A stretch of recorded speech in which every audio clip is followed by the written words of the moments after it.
Assalamu alaikum урматтуу мекендештер. Мен мынандай маселелер менен эч качан чыкпайт болчумун. Бирок бул жагдай бир кызыктай жагдай. Мурда биздин ишмердүүлүк, журналисттик ишмердүүлүгүбүзгө кысымдар буга чейин болуп келген.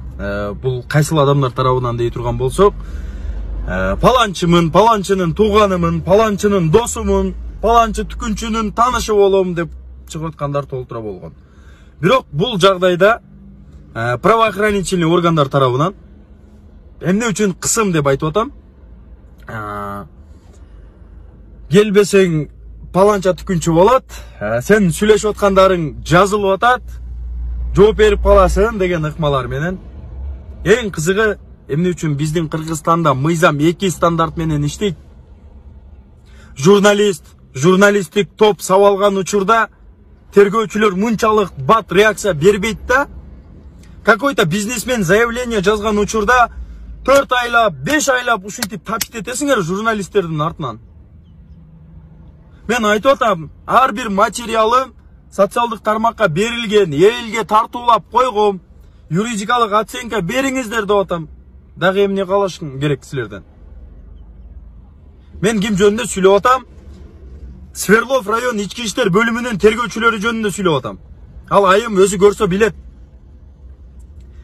Допроска келип кетесин. Макул, мен допроска барайын. Себебини айтпайсызбы? Себебини келгенде билесин. Мамлекеттик секретпи десем, тергөө купуялыгы. Эжеке кечирип коесуз. Тергөө купуялыгы тергөө жүргүзүлгөн учурда ошол жерде болгон сөздү сыртка чыгарбоо үчүн. Бирок сиз телефон аркылуу мага чалып келип кет дегенде, эмне маселе менен барышым керек деген үчүн эмес ал статья. Эгерде сиз билбесеңиз, мен сизге выяснить этип берип атам ушу нерсени. Келсең билесин. Макул, повестке жибериңиз деп атам. Зачем? Эмне кереги бар башка тергөөчүлөргө чалдырып, мени таныган, мен таныган тергөөчүлөр аркылуу мага чыгып. Урматтуу эжекелер, байкелер, милиция кызматкерлери, мындай элдин чындыгын алып чыгып аткан, чындыкты сүйлөйм деп аткан журналисттерге ита келе жетип атат давлениячы.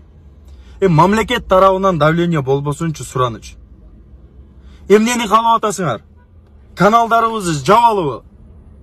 Чындыкты алып чыкпайлыбы? Элдин көйгөйүнү көтөрбөйлүбү?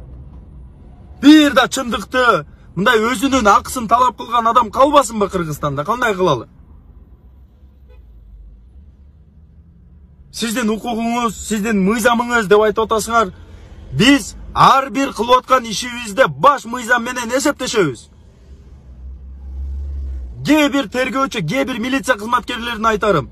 Мыйзамды аткаргыла, заказды эмес. Мыйзамды толуктагыла, планды эмес. Калыс болгула, байке, эжекелерим.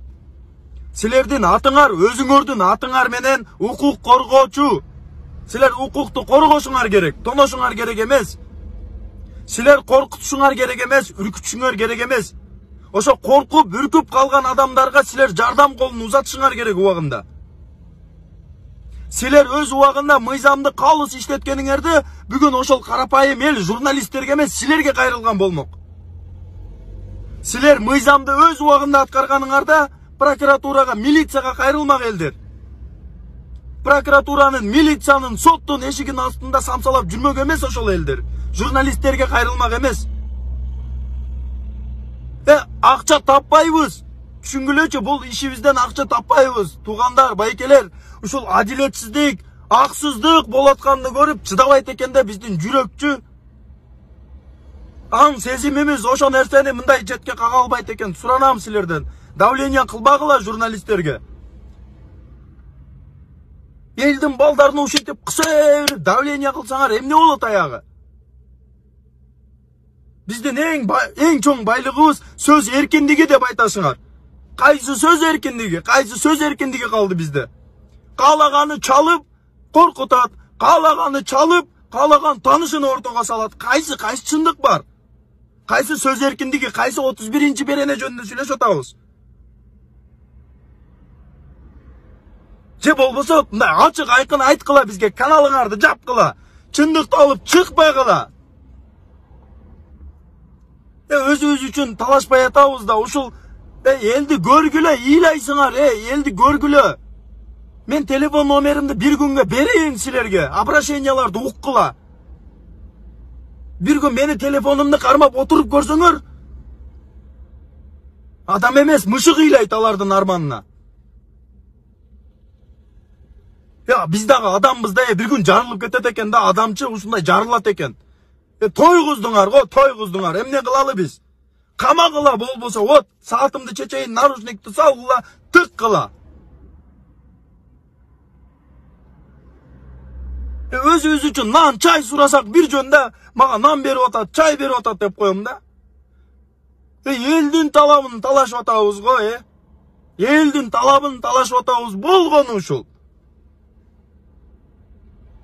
Мен ушунча давленияны мен ичиме жутуп келем да.